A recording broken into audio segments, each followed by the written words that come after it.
Hi, welcome back for another episode of Marcelina, my Reliance 44 sailboat rebuild project. Okay, so last time I gave a sneak peek at the new floors. No, they're not in the boat yet. In fact, our interior work is slipping a bit further behind, which is a little frustrating. I also showed the last bit of fiberglass work on the deck, including filling the coach roof to deck joint with epoxy and fairing it to make it a permanent fix and a smooth transition from coach roof to deck. We also talked about sanding off the non-skid pattern on the deck and priming the surface in preparation for the new paint.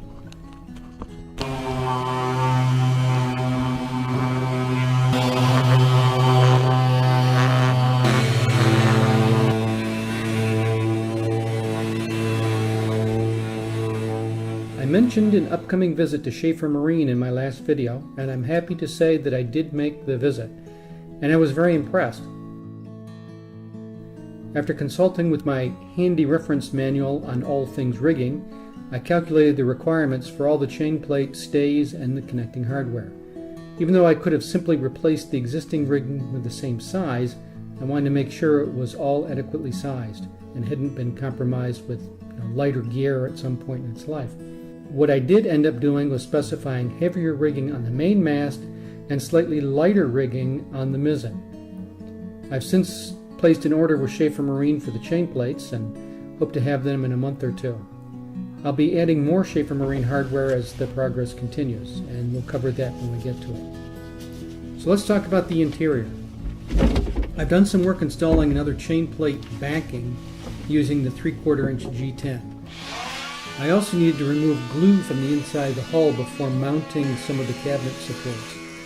This turned out to be a bit of a chore, but eventually I chiseled off the semi-hardened glue, sanded the remaining surface so that I could tab in the support. So, somebody thought it was a good idea to glue stuff to the hull with some kind of, I'll call it carpet glue, thick, gooey stuff. It's really hard to get off. But I gotta get through it in order to get the bare fiberglass so I can tab in the cabinet pieces that are coming in next week. My cabinet maker Steve and I measured out the locations for the supports for the galley cabinets, the settees, and the nav station. Here Steve is cutting some supports to length before I tab them in.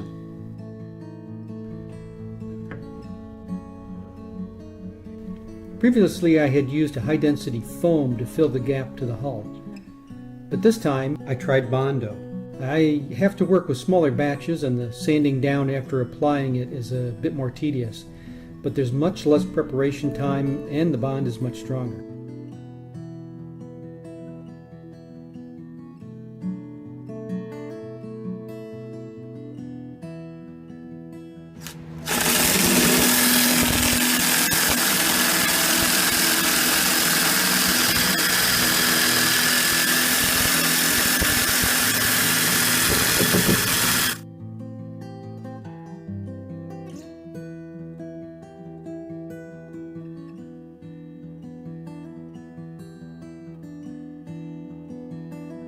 Supports are tabbed in, and now I'm waiting on some more components to install in the boat. The layout for the interior is also complete. After getting some basic dimensions of the navigation station drawn out, I taped some styrofoam sheet in place to make sure I could get in and out of the seat and reach everything that I needed to. Here's a little better rendering of the interior, complete with a crew member checking for weather updates. The color of the wood in these drawings isn't right, but they are dimensionally accurate. This will be used to build out the interior now that much of the tabbing, that is connecting the pieces to the hull with fiberglass, is finished. Up on deck I'm still making headway. I'm using All Grip's topside paint and rolling and tipping it on.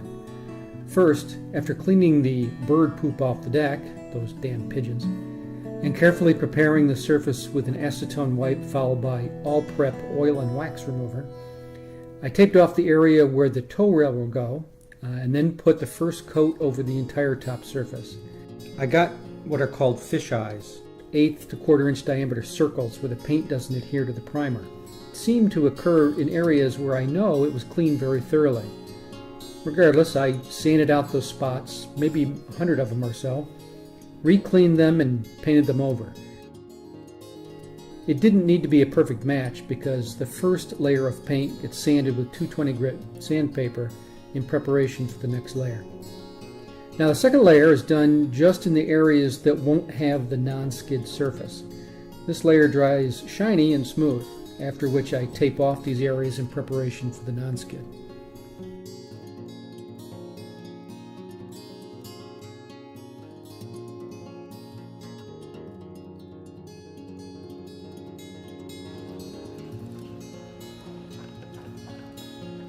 The corners were a bit tricky to get a nice smooth radius.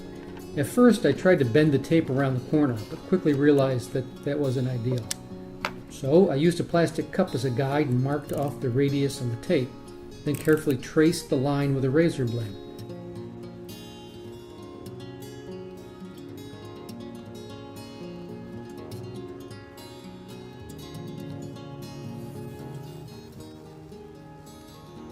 The results were much better. Finally, with all of the non-skid areas taped off, I was able to apply the next layer of paint.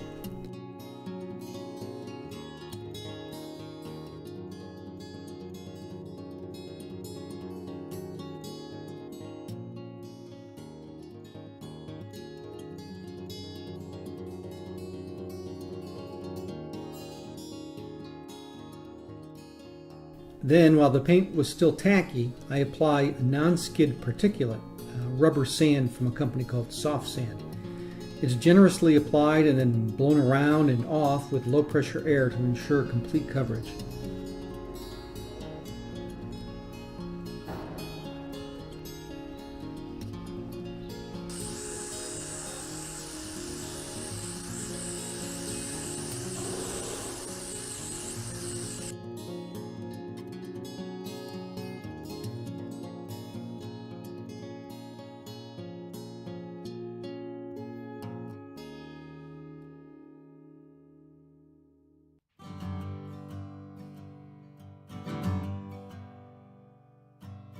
After letting the underlying paint set up for about 12 hours, I painted over the surface with the final layer. The top layer has a flattening agent in the paint that keeps the final surface from being shiny. This not only looks good, but it helps hide the surface imperfections. Now, only I know where all the little dips, gouges, and ridges are that were left from the deck repair. As I prepared this video, I had only one section of the bow with the new non-skid and paint. The next update, I should be able to show the entire deck in finished condition, and I'll be ready to start mounting the deck hardware. A couple of the other things I did in the last month or so. I retrieved the hydrovane unit from the previous owner while I was up in Nova Scotia on business. Grant, the previous owner, was very generous in offering the unit. Unfortunately, the main shaft had been damaged some time ago when it was bent. Between that and the age of the unit, I found out that they last produced this model in 1980. It would have been too expensive to repair, and I still would have had a very old unit even if I did. I'll end up buying a new unit at some point. At least I still have the mounting brackets still on the boat for the hydrovane. I also still have the old name on the boat, but that'll be one of the last things to change when I finally paint the hull. And I had one of the steel supports that mounts to the inside of the transom where the running backstays and traveler for the mizzen sheet mount. I had to cut about 1/4 of an inch off the bottom of the unit, but otherwise it was pretty easy to reinstall. The support that I replaced was also quite corroded, but the other one on the other side was in good condition, so I left that in place. I had the new one powder coated though, so it should last a very long time.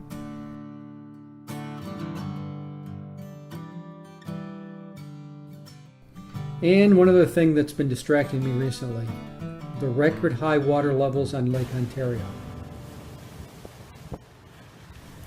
We've had some damage to the berm that protects us from the lake, but it's nothing compared to what some of our neighbors have been through.